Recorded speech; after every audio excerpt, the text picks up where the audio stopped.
Good evening dear student. आज हम पाठ 18 पढ़ेंगे जिसका नाम है शुभासितानी। शुभासितानी का अर्थ होता है अच्छे वचन। तो आइए हम इन्हें पढ़ते हैं और समझते हैं। पहला है यथा यथा ही पुरुषः कल्याणे कुरुते मना तथा तथास्य सर्वार्था सिद्ध्यन्ते नात्र संशय। यथा यथा मतलब होता है जैसे जैसे, सर्वार्था मतलब सभी, कार्य, नात्र मतलब होता है इसमें कोई नहीं। जैसे जैसे मनुष्य कल्याण में मन लगाता है, जैसे जैसे ही मनुष्य कल्याण में अपना मन लगाता है, तथा तथाश्य मतलब वैसे वैसे ही उसके सभी कार्य सफल होते जाते हैं। इसमें कोई संशय नहीं है या इसमें कोई संदेह नहीं है। ठीक है, नेक्स्ट है ईर्ष्ये घृणी न संतुष्टः क्रोधनो नित्य शक्ति पर भाग्योपजीवी च षडेते नित्य दुखितः। अर्थात ईर्ष्य मतलब ईर्ष्या करने वाला, घृणी मतलब घृणा करने वाला।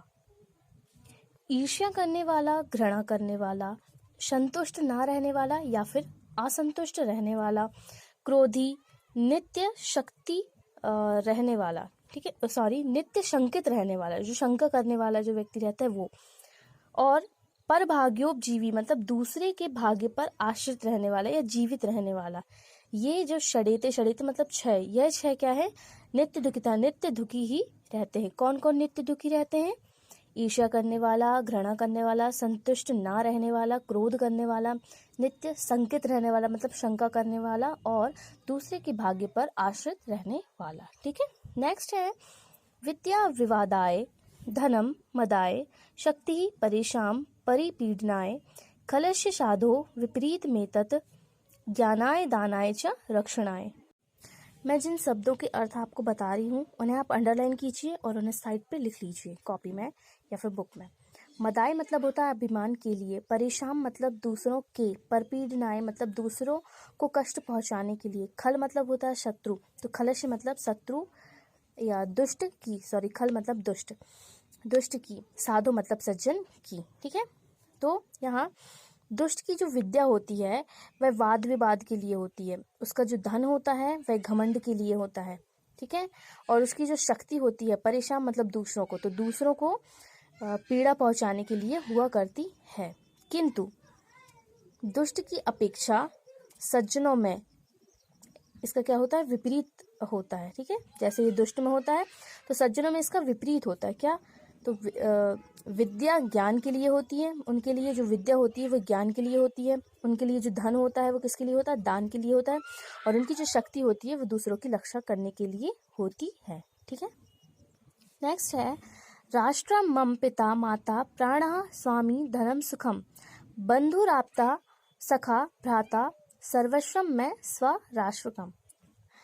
आपता मतलब प्रिय, मैं मतलब मेरे, स्वराष्ट्रकम, स्वराष्ट्रकम मतलब होता है अपना राष्ट्र। ठीक है, राष्ट्र ही मेरे माता, मेरे पिता, प्राण, स्वामी, धन और सुख, बांधव, मित्र और भाई, अर्थात मेरा सब कुछ ही राष्ट्र है। ठीक है, यहाँ पे क्या बोला जा रहा है कि राष्ट्र ही, मम मतलब मेरे, पिता माता प्राण, स्वामी धन सुख, बंधु बांधव, मित्र और भाई, ठीक है, भ्राता मतलब भाई, सर्वेश्वम में स्वराष्ट्रकम, अर्थात मेरा सब कुछ ही क्या है? राष्ट्र है।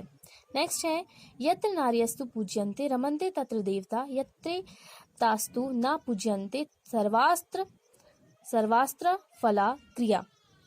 यत्र मतलब जहाँ, पूज्यन्ते मतलब सम्मान होता है, और निष्फला मतलब निष्फल। ठीक है, तो यहाँ पे ये अफला बन रहा है। ठीक है, तत्र धन अफला, तो तत्रा फला, तो अफला का मतलब होता है निष्फल। ठीक है, जहाँ नारियों का सम्मान होता है वहाँ सभी देवता निवास करते हैं, और जहाँ नारियों का सम्मान नहीं होता या इनका सम्मान नहीं होता है वहाँ पर सभी किए गए कार्य भी क्या हो जाते हैं? निष्फल हो जाते हैं। सर्वास्त्रता फला क्रिया मतलब सभी कार्य क्या हो जाते हैं? निष्फल हो जाते हैं। सत्यम माता पिता ज्ञानम धर्मो भ्राता दया सखा शांति पत्नी क्षमा पुत्र षडेते मम बांधवा। बांधवा मतलब होते हैं रिश्तेदार, संबंधी। ठीक है, भ्राता मतलब भाई, तो यहाँ पे क्या बताया गया, सत्य मेरी माता है, ज्ञान पिता है, धर्म भाई है, दया मित्र है, शांति मेरी पत्नी है, क्षमा पुत्र है। इस तरह ये सभी 6 क्या है, मेरे सगे संबंधी हैं या मेरे रिश्तेदार हैं। नेक्स्ट है, वर मे को गुणी पुत्रो नाचा मूर्ख सतान्यपि एकाश चंद्रस्तमो हंति नाचा तारा गण अपि। वर मे को मतलब एक श्रेष्ठ है, सतान्यपि मतलब क्या होता है, सतान्यपि मतलब 100 भी, ठीक है।